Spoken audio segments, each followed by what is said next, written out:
Ah, we got hooked up on a nice bass here along the rocks. Oh, that's a nice one. All right. Well, good morning, folks. We're on the upper Mississippi River today with my family, with my son, my father, my nephew, and my two brothers, fishing bass and walleye, whatever we can catch below the dam, working our way up and down. This is a nice bass to get us started today. Got beautiful weather, late July, and working any small plastics and crankbaits along the rocks. We're going to see if we can catch a few more of these for you.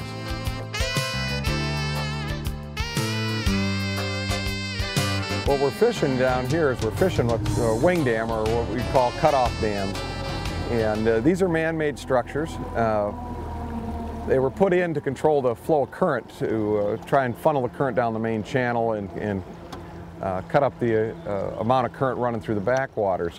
And fish like to congregate along these wing dams. Particularly, they'll rest on the backside of them, down out of the current, and then when they're actively feeding, they'll either come up on top or just in front of it. And as bait fish or wounded fish, things they like to eat, come sweeping down over the wing dam, they'll rise up into that shallow water over the wing dam.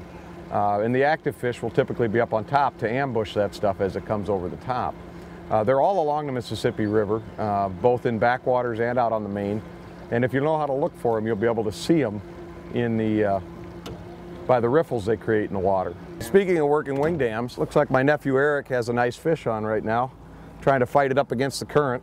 It's fun watching, you know, being out here with three generations of my family, my dad, my brothers, and my son and nephew, and listening to Grandpa kind of coach brings back a lot of memories for me. This is a stretch of river I grew up on, and I don't get up here to fish that much anymore, but it's kind of like coming home when we get a chance to all get out together.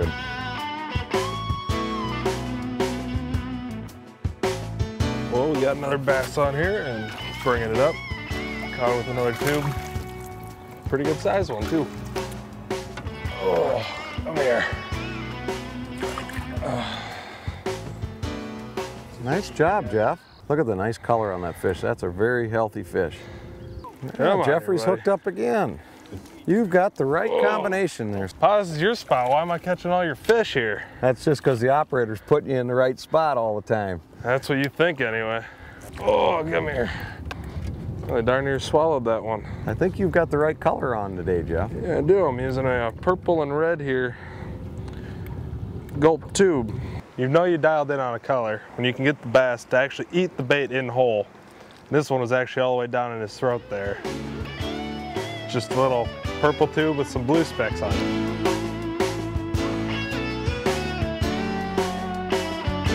Well, hey, look, the old man's starting to catch up now. Yep, you were right, Jeff. You got to let her get down nice and deep today and almost let it sit there for a minute before you move it. Exactly.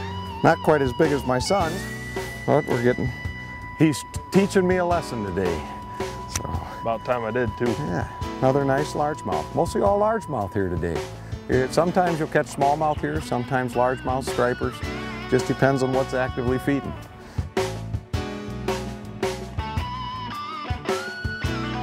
Finally, I got a hook in one, Jeffrey. About time too. How many have you lost? 3? Ah, that's the way I'm going to land them, so they don't throw my hook out. Sounds about right. Look at that, I just got him too. Look at how many times that poor fish has been caught up here. His lips are all full of hooks. But again, another nice little healthy bass. I think that's part of my problem. I probably should downsize. My son's teaching me a lesson again. He's using a smaller tube and he's getting deeper bites. I'm using a much larger bait, and I probably should downsize so the fish can take it in a little bit more aggressively. So, but I'm gonna let him go back. Another one. Oh, another nice little bass. Again, we're just fishing these rocks. There's a little shelf of rock in here along the sand, and the bass are sitting right off of it in a little trough in the sand. And if you can get into that trough, you have a bite. If you miss it, you drift right by it with the current sweeping down here. So again, like everything else, the fish are oriented to the structure. They're finding a little spot to stay down out of the current and wait for bait to come by. And whenever you can find that, you got a good combination.